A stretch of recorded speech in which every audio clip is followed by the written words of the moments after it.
Hi guys, it's Kathy the Crafty Chica, and let's tie-dye pillowcases. Who wants to go to bed on a big juicy heart? I know I do. All the love we can get, right?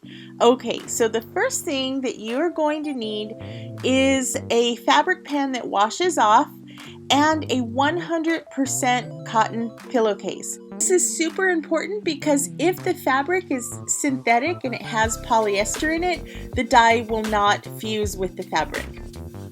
Wash your pillowcase to remove any of the sizing and then fold it in half widthwise. And now you're going to take your washable pen and you're going to draw out your heart. And now the fun part starts. Turn it on its side and line it up so that the fold of the heart is facing you. And then you're going to use zip ties. You can use rubber bands, but they're harder to get an even line. I like using zip ties. And you're just going to gather your pillowcase all the way around so that the line stays even and in order. So you're just going to pinch it with your fingers using that washable ink as your guideline.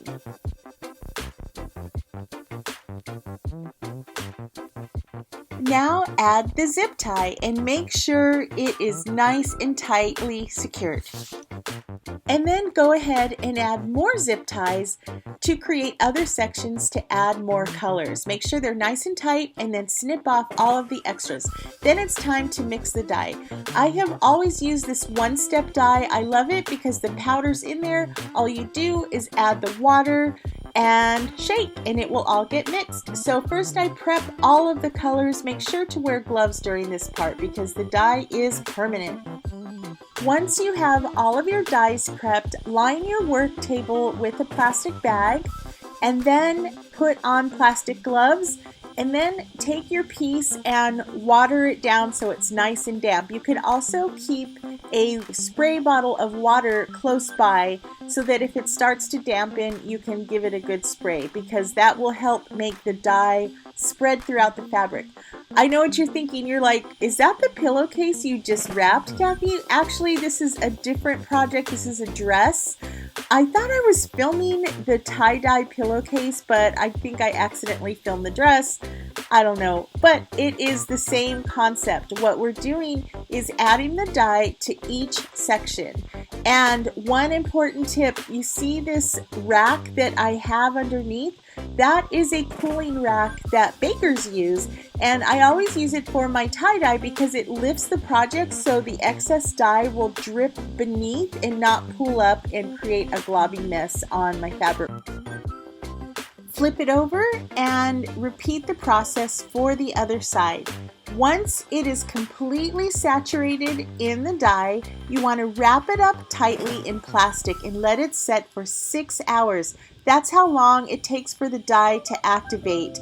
No longer, no shorter, 6 hours. And then put it in the sink, rinse it off, carefully remove the zip ties, and then keep rinsing it until the water runs clear. After that, you're going to pop it in the washing machine on cold, hang dry, and then iron it, and this is where it comes to life. Oh my gosh, look at these on my bed. They look so beautiful. They look great as toppers or to use as functional pillows. And what I love is that I could use fabric paint to stencil on some designs or maybe paint some other accent. I think I'm just gonna leave them as is. Thank you so much for watching this video. Let me know if you do this project. I wanna see how it turns out. Don't forget to like, share, and subscribe. And for more ideas, visit craftychica.com. Thanks everyone. Have a great day. Stay crafty.